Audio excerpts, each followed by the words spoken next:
Bulan Ramadan akan datang. Ramadan adalah bulan kasih sayang, bulan untuk menolong yang tidak mampu, bulan untuk beribadah lebih banyak, dan bulan di mana hati melunak. Ramadan kita tidak akan pernah diterima bila hati kita keras. Kita perlu melembutkan hati. Orang-orang paling sulit wataknya cenderung melunak selama bulan Ramadan.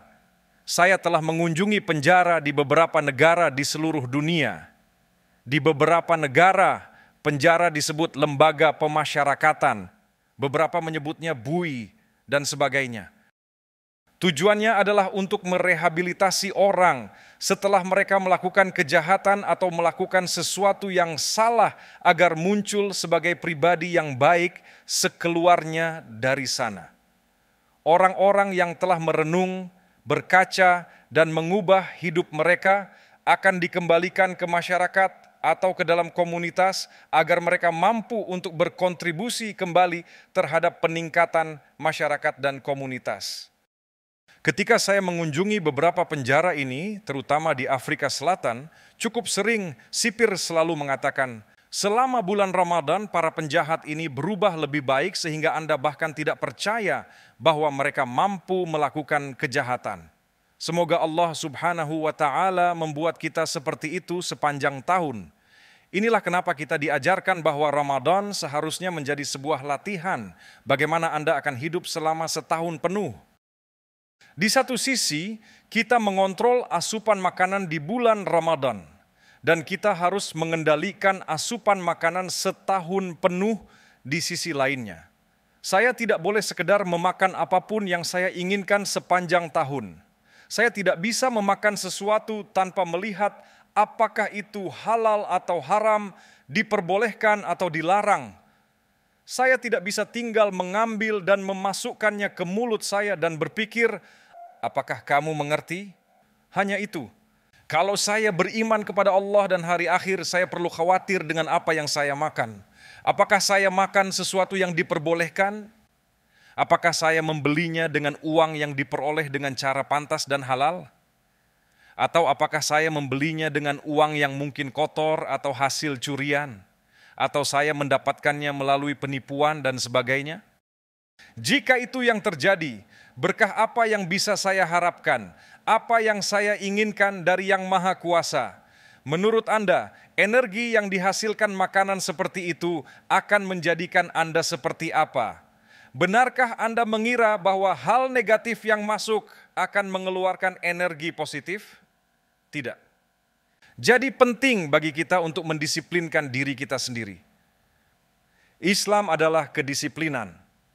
Mengatur dan menyusun tatanan kehidupan murni yang akan membuat Anda bahagia di dunia ini.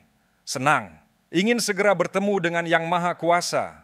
Memastikan bahwa kita telah membangun ikatan dengan Pencipta yang menciptakan kita.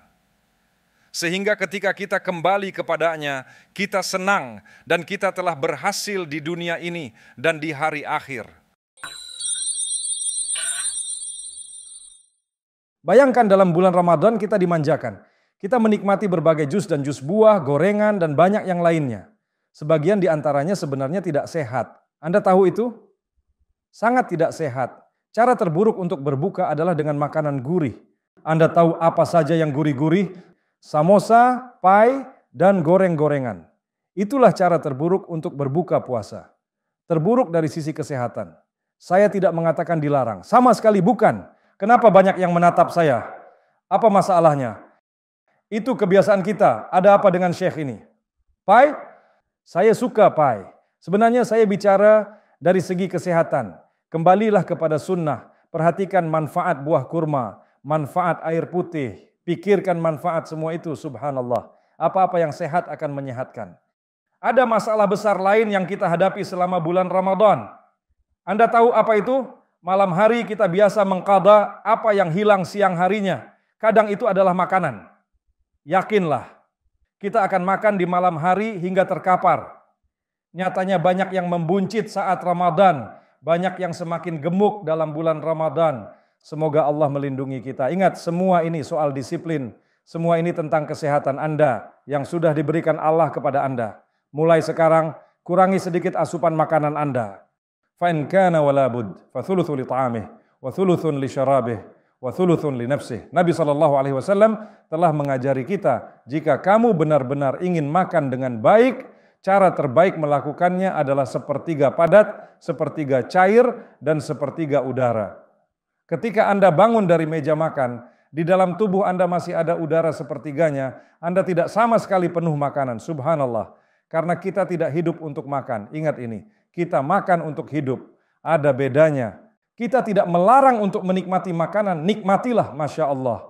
Orang-orang suka makanan yang enak dan sebagainya. Bersyukurlah pada Allah. Namun ingat batasnya. Saya tidak mengatakan membatasi bersyukur kepada Allah. Bersyukur pada Allah tanpa batas. Namun makanlah dalam batasan.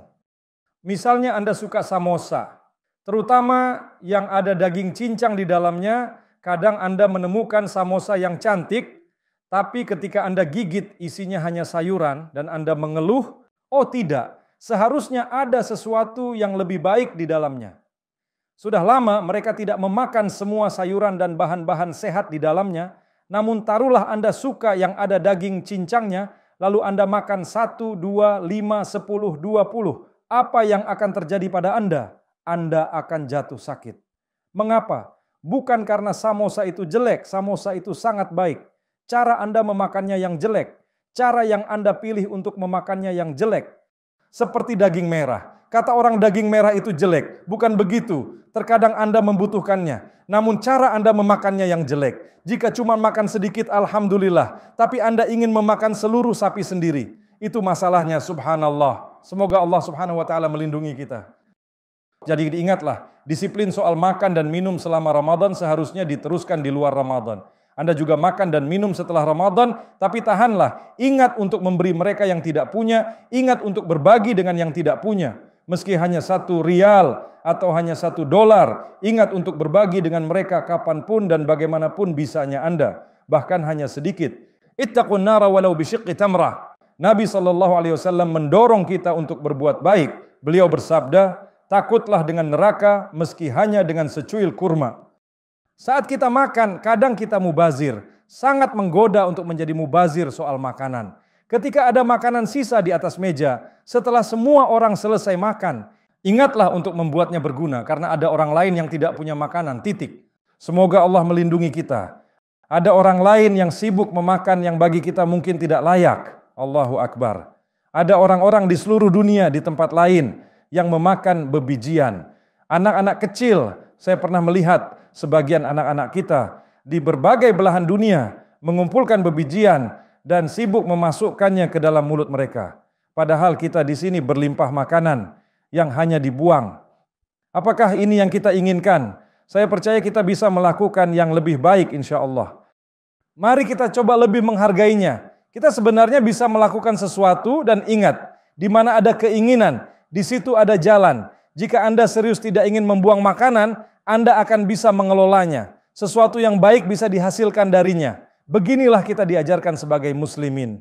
Jadi dengan pertolongan Allah Subhanahu wa taala kita berharap mulai saat ini bisa menahan diri dalam hal makanan insya Allah.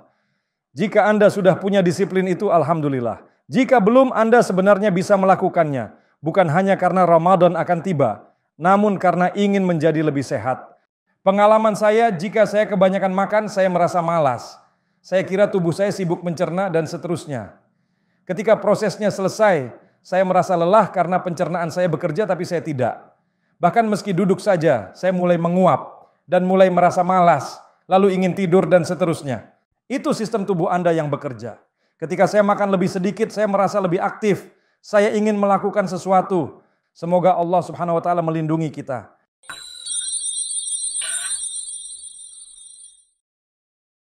Ada sebuah nasihat dari saudara kita Muhammad Ali, semoga Allah mengampuninya. Suatu ketika dia ditanya, seperti apa Anda ingin dikenang? Apa yang ingin Anda dengar dari orang lain tentang Anda setelah nanti Anda tiada? Dia menjawab, aku ingin mereka berkata bahwa Ali mengambil beberapa cangkir cinta yang kita semua butuhkan dalam bulan Ramadan. Cintanya Allah Subhanahu wa taala dan cinta terhadap sesama untuk membersihkan hati kita dari manusia, untuk melenyapkan rasa dongkol, sehingga hati kita bisa difokuskan kepada Allah Subhanahu wa taala. Karenanya kita disuruh menghilangkan rasa dongkol. Katanya, dia mengambil 1 sendok makan kesabaran. Dan Allah subhanahu wa ta'ala menyebut syam di dalam Al-Quran, dia menyebut puasa sebagai kesabaran. Wasta'inu bisabri wassalah. Carilah kedekatan kepada Allah dengan sabar dan salat. Sesendok teh kedermawanan. Ramadan adalah bulan sedekah. Ia mengajari kita memberi, meski kita merasa kurang nyaman. Kita diberondong oleh para penggalang dana demi kebaikan kita sendiri. Untuk memutuskan cinta kita pada dunia, seraya kita belajar bahwa kebahagiaan bukan berasal darinya, karena kita menemukan ketenangan yang berbeda di dalam bulan Ramadan, setengah liter kebaikan. Tabassumuk biwajhi akhika sadaqah. Tersenyum di hadapan saudaramu adalah sedekah. Salah satu hal terindah yang bisa kita peroleh dari bulan ini, resep Ramadan, adalah saat-saat manis ketika sahur dan iftar dengan satu sama lainnya.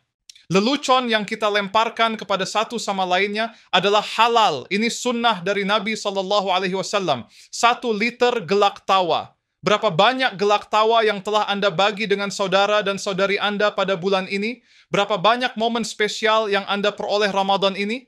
Berapa banyak orang yang akan Anda kunjungi selepas salat dan Anda peluk setelah khutbah Id ini? Karena sebelumnya Anda dan mereka telah melalui sesuatu yang spesial bersama. Mengenang masa bahagia ini. Masjid ini akan dipenuhi gelak tawa insya-Allah ta'ala setelah khutbah ini. Masjid memang seharusnya dipenuhi dengan senyum dan gelak tawa. Ini tidak terbatas dalam bulan Ramadan saja. Gembira di dalam masjid itu halal. Tertawa di dalam masjid itu halal. Tersenyum di dalam masjid itu halal. Mereka sering melakukannya di masa Nabi SAW. Namun apa yang dimaksud dengan tawa yang tidak sehat? Kata Nabi SAW, tawa yang tidak sehat adalah yang menyebabkan kita lupa realita keberadaan kita dan realita dunia di sekitar kita. Jadi seliter gelak tawa namun disertai sejumput kepedulian. Kita masih punya empati. Kita masih memikirkan orang lain. Lalu Ali mencampur keikhlasan dengan kebahagiaan dan ditambahkannya banyak keyakinan. Lalu diaduknya dengan sempurna. Kemudian disebarkannya resep itu selama hidupnya. Disajikannya kepada setiap orang yang membutuhkan yang ditemuinya. Begitulah resep Ramadan, resep Muhammad Ali, resep Nabi SAW. Mari kita jadikan resep ini kebiasaan di dalam hidup kita. Berkontribusi untuk Free Quran Education adalah sedekah jariah. Dukungan Anda terus memberi manfaat bagi jutaan pembelajar dan menghadirkan pahala bagi Anda hingga generasi mendatang.